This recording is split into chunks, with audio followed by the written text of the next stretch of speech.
this episode of Travelogue, I discover what makes the Chongqing lifestyle so unassumingly special and how it's evolving and modernizing along with the city.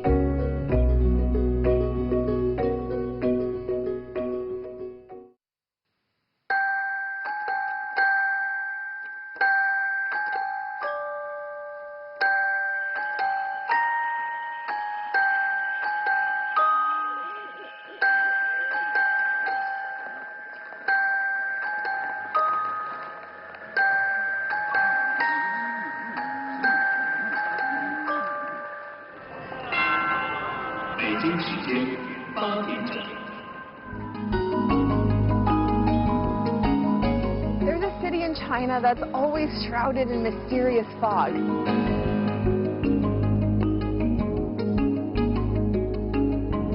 But the city that lies under it is actually one of the most vibrant in the country.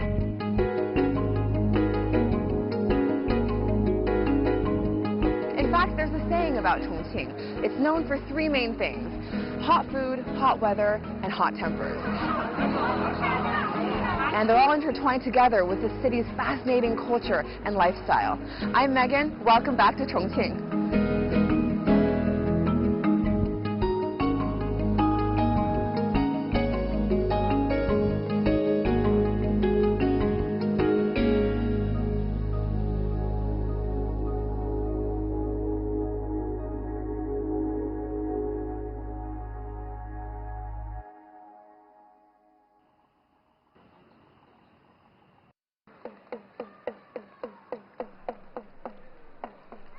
Chongqing lies deep in China's southwest.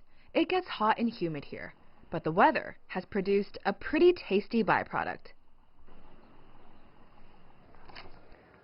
When you hear Chongqing, the first thing that probably comes to mind is hot pot. And that's because hot pot is really a way of life here. It's deeply intertwined with the culture and the climate and the history, so much so that there is even a museum here that celebrates all things hot pot. 什么叫火锅？吃火锅大家都很喜欢吃。对于什么是火锅这个问题啊，还没有人提出这个观念，是吧？全国很多地方都在争那个火锅的起源和发展。我研究火锅30多年，我得了一个结论：什么叫火锅？就说有火有锅，大家围着做东西吃就是火锅。 Before coming to Chongqing, I thought hot pot was just a meal. I had no idea that there were so many interesting stories that stem from the history of hot pot, and so many different types of pots too. I mean, there are ones here made from bronze and silver and porcelain. They're really like works of art too. They're very intricate and have these beautiful carvings and paintings on them that it's kind of like walking through an art gallery. 什么叫重庆火锅？这个是关键。 重庆火锅是麻辣火锅。又麻又辣。麻辣火锅是重庆的发源地。 Spicy bean paste stretching as far as the eye can see. This is one of the essential mouth-burning elements of Chongqing hot pot, guaranteed to make you slick with perspiration. And that's actually the whole point. According to Chinese medicine, living in a humid environment can cause excess internal moisture, and sweating it out is the only way to deal with it.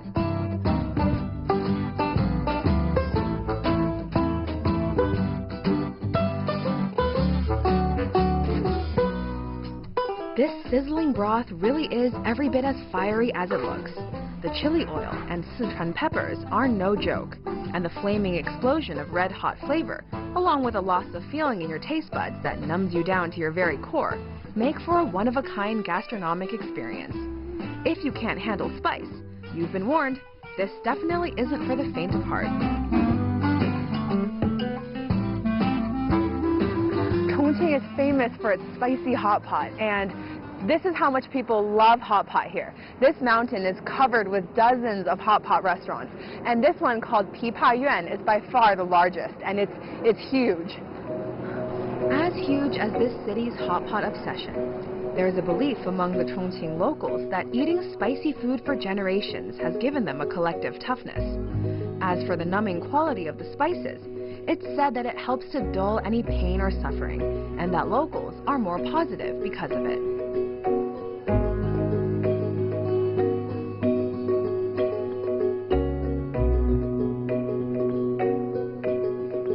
The impact of hot pot runs deep.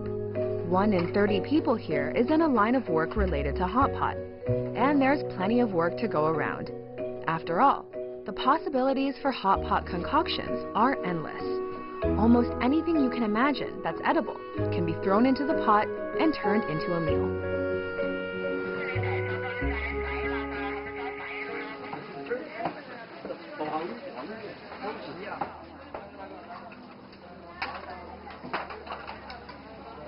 Hot pot is taken really seriously here in Chongqing. We're at a restaurant right now with an outdoor kitchen prep area, and they're getting all the ingredients ready for dinner. These are the hard pellets of ducks, which I've never seen before. It's the spot on the roof of the mouth, and those are cow lips. Never had that before either. I'm definitely having a lot of food first here. Things I'd never have expected to enjoy have ended up being mouth-watering after simmering in a stew of oil and chilies. It's remarkable to think that Chongqing-style hot pot actually originated as a poor man's food. It was popular among dock workers who could only afford offcuts of meat other people didn't want. They'd congregate along the banks of the Yangtze River at dinner time to boil up their meat. An open flame, a makeshift pot, generous helpings of spice, and dinner was served. Hot pot used to be just a way for people to fill their bellies, but it's been upgraded to a lifestyle. This restaurant is nestled in the mountains above Chongqing, overlooking the city, and people sit for hours in these fancy pagodas and enjoy hot pot with their friends and families. Although lavish dining palaces are replacing noisy roadside joints, the food still harkens back to the days of the dockside laborers. They often used metal frames to cordon off sections of the pot, so strangers could huddle together and cook their food in their own little patch of broth. A similar practice is employed today for people who can't handle their spice, usually out-of-towners. They get a personal section of broth that won't set their tongues on fire. That way, everyone can enjoy. When it comes to eating, most locals agree the more people gathered around the pot, the merrier.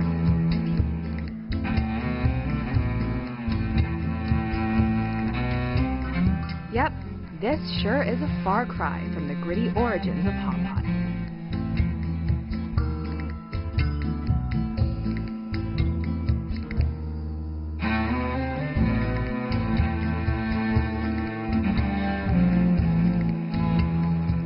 There are more than 20,000 hot pot restaurants in Chongqing, so to differentiate themselves, a lot of restaurants choose a unique theme or atmosphere. And based on the romantic flower canopy I'm sitting under, I'm guessing the theme here is romance. It might seem like fancy silverware and splattering chili oil don't mix, but it's just another sign of the changing times. And even the presentation of all the dishes is really intricate and ornate. Like, check out the little Barbie. After several consecutive hot pot meals, I've realized something about spicy food. Once you've consistently singed your taste buds, you start building up tolerance to the burning. So, bring on the Sichuan peppers. Even so, I'll probably have to subsist on milk and crackers for a while after this.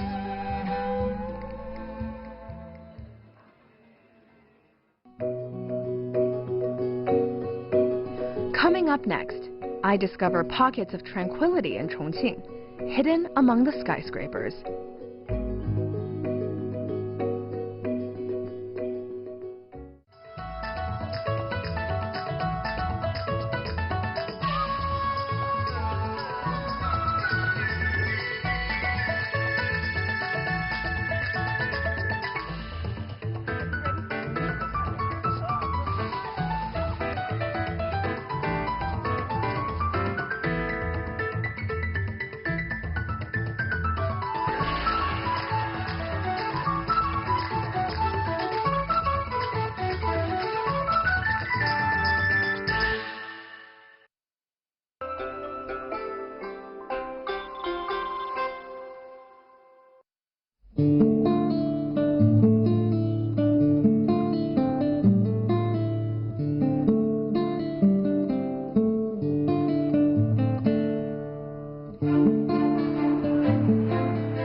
or shine, people here love to shop.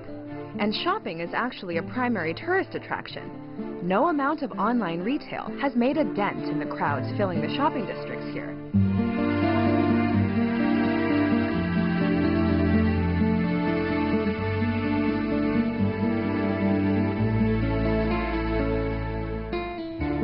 It seems the shopping culture here may not entirely be about making purchases. It's also about getting outdoors, where you get a different view to admire every few steps. This is the longest graffiti street in China. The art has reinvigorated this old quarter of Chongqing, ushering the area into the 21st century with a distinctly contemporary twist. It's an interesting juxtaposition, this whimsical artwork flourishing in the shadows of the city's multi-span bridges and gleaming skyscrapers. As it turns out, this city is full of opposites colliding.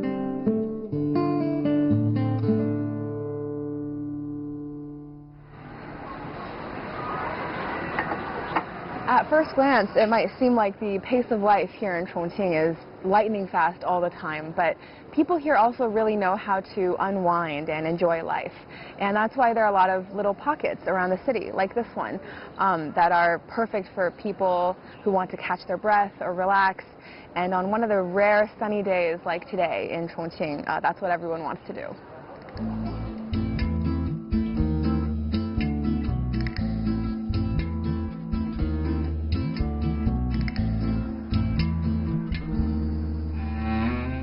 In a city with so many geographic contours, carving out large areas for parks offering a quiet escape just isn't realistic.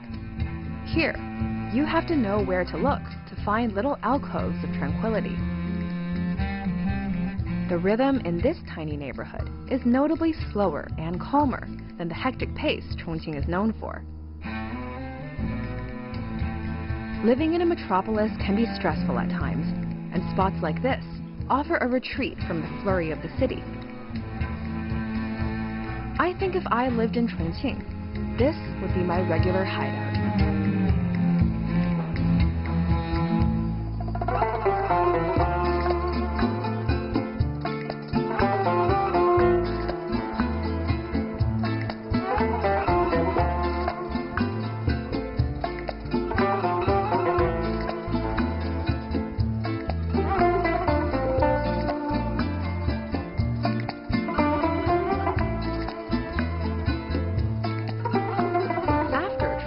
Designated a municipality in 1997, it transformed itself from a nondescript city into an economic powerhouse at a jaw-dropping speed. With so much changing around them, the locals are understandably keen to hold on to pieces of the past.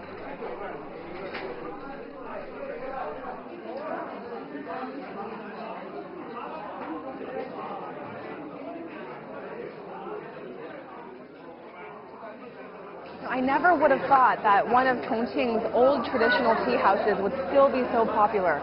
Every single table here is filled with people eating snacks and sipping tea and just having a nice afternoon. And also really keeping the spirit of the old Chongqing alive.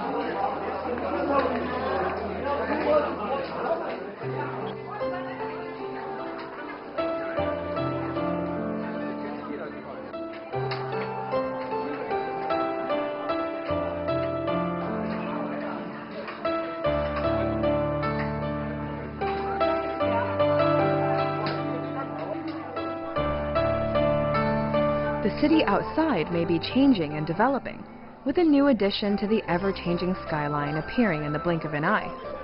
But here, time is at a standstill. Regulars play cards and weiqi, also known as go, over cups of tea, just like they've been doing for decades. I get the feeling that people leave their troubles at the door.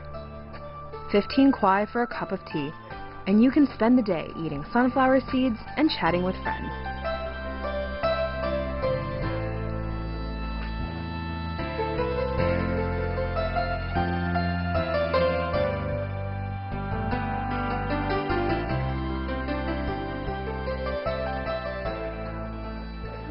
So I think what's really cool about these old traditional tea houses is that there are a lot of secret signals, different ways of placing the teacup lid that let the shop owner know different things.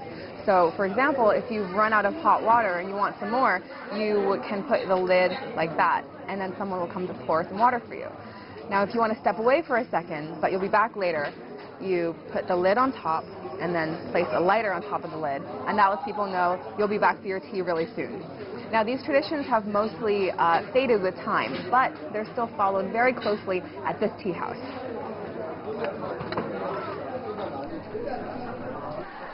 Of course, everything changes with time. The same faces have stuck around, but they've been joined by a younger crowd. In recent years, this tea house has become something of a trendy hotspot. Seeing grandparents and teenagers under one roof enjoying the same pastime gives this place a certain charm, don't you think? In Chongqing, though, it's just another sign of the shifting times, the new colliding with the old. Everything eventually gets swept up in the inevitable current of change. All you can do is hold tightly onto traditions while they last. There's an unmistakable air of carefree relaxation here, with patrons spending hours sitting on thin, rickety benches. I can't imagine them being comfortable, but to the regulars, these seats must be the homiest spot in the world.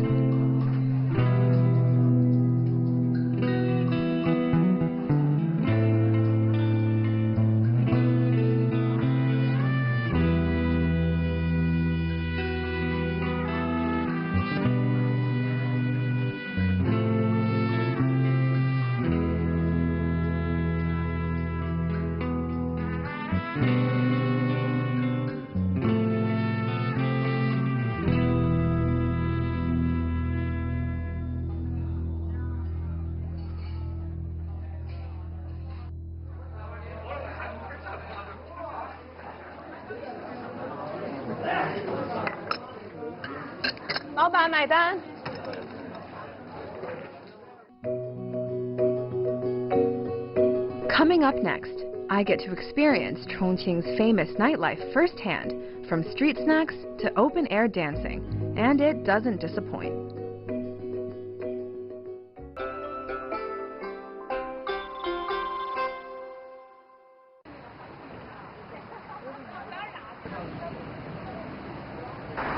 Hongya Cave is modeled after some of the older buildings in Chongqing, so it's built on stilts to accommodate the slope of the mountain.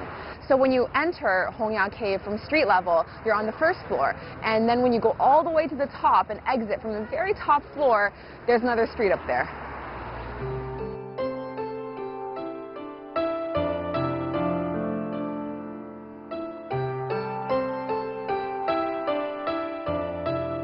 In Chongqing, the city and the mountains are one.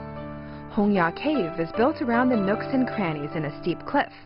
Pretty impressive for an 11-story building. This type of architecture on stilts is unique to the Bayou ethnic group. If you've ever received a postcard from a friend visiting this city, it was probably a picture of Hongya Cave.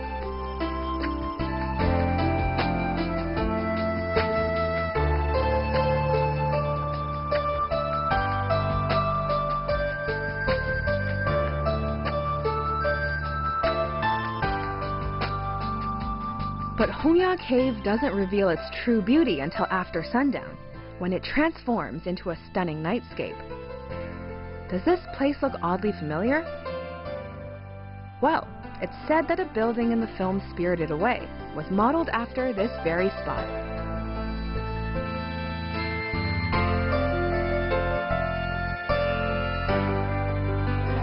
We're on the fourth floor of Hongya Cave, and there's so many street snacks and little shops.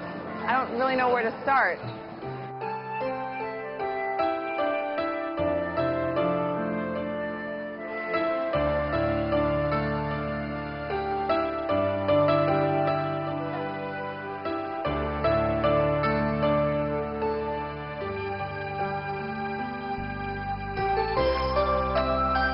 There are a lot of food stands here, but pretty much every single one has some kind of spiciness to it. Whether it's noodles or preserved meat, they're all spicy. So if you don't like spice, you may not enjoy the food in Chongqing very much. So this is 酸辣粉, sour and spicy noodles. And they're a local delicacy from here in Chongqing. The line is really long, must be really good.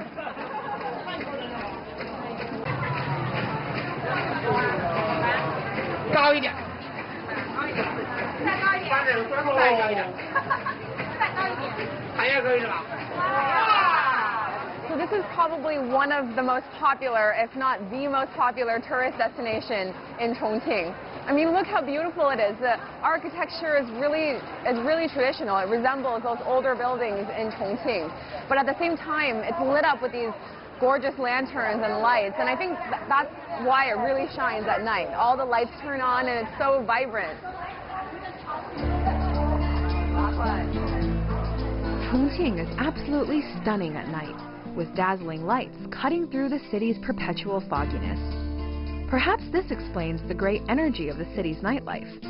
No one wants to stay indoors when the atmosphere outdoors is so spirited. And things actually get livelier as the night wears on.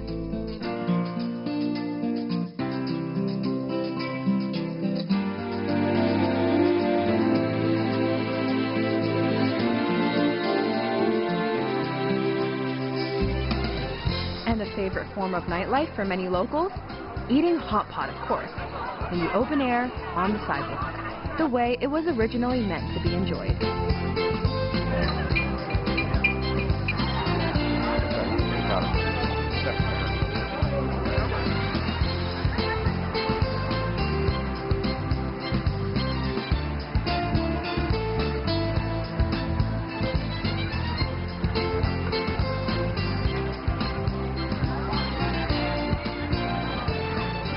The ingredients don't have far to travel before making their way into a hot pot. This market supplies lots of the restaurants in Chongqing and even ships ingredients to the US and Canada. To guarantee the freshness, the market is only open from 8 at night to 4 in the morning, and produce to be shipped internationally is on the plane before the sun comes up. A hearty dinner is by no means the end of the night in Chongqing. Some people go on to bars, some hit up karaoke, and others go dancing. But not in a club or ballroom. This is square dancing, Chongqing style, getting your groove on alongside hundreds of strangers in a huge city square.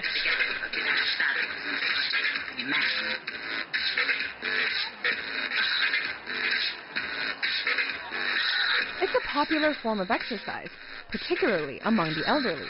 It's free, easy on the joints, and anyone can participate, shimmying and boogieing the night away in the glow of the city lights. Come on, don't be shy about joining in. The kids are doing it too.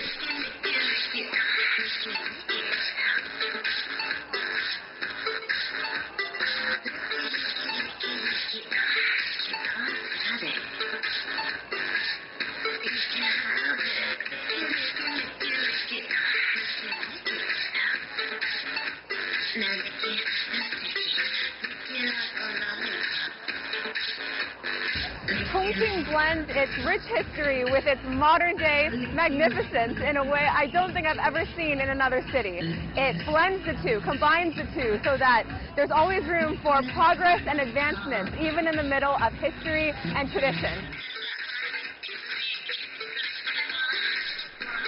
Even if you have 2 left feet like I do, you can get a kick out of this low-cost form of group exercise. Gotta burn off the hot pot somehow.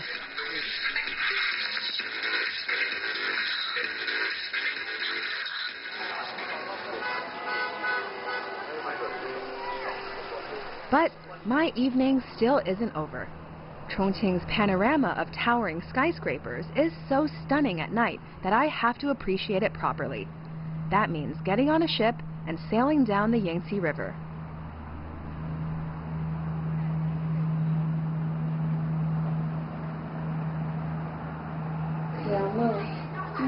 Wow, there are a lot of people.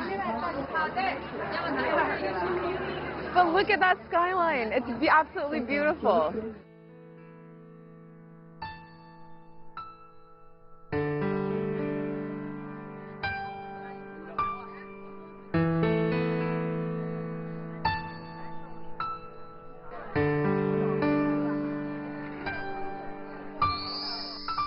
What a perfect way to end the day in Chongqing.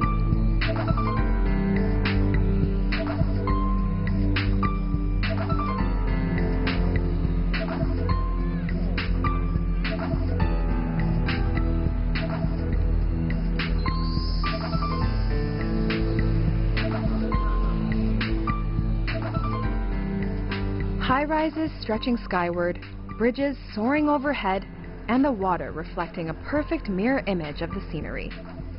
This city has come so far in such a short time that it boggles the mind.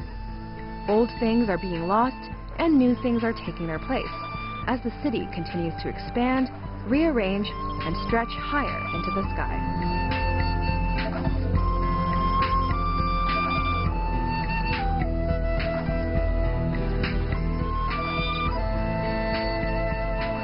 As rapidly as the change is happening, I think that in their heart of hearts, Chongqing locals are still the resourceful, spirited folks huddled around a hot pot down by the docks. I'm Megan, thanks for joining me in Chongqing, and see you next time on Travelog.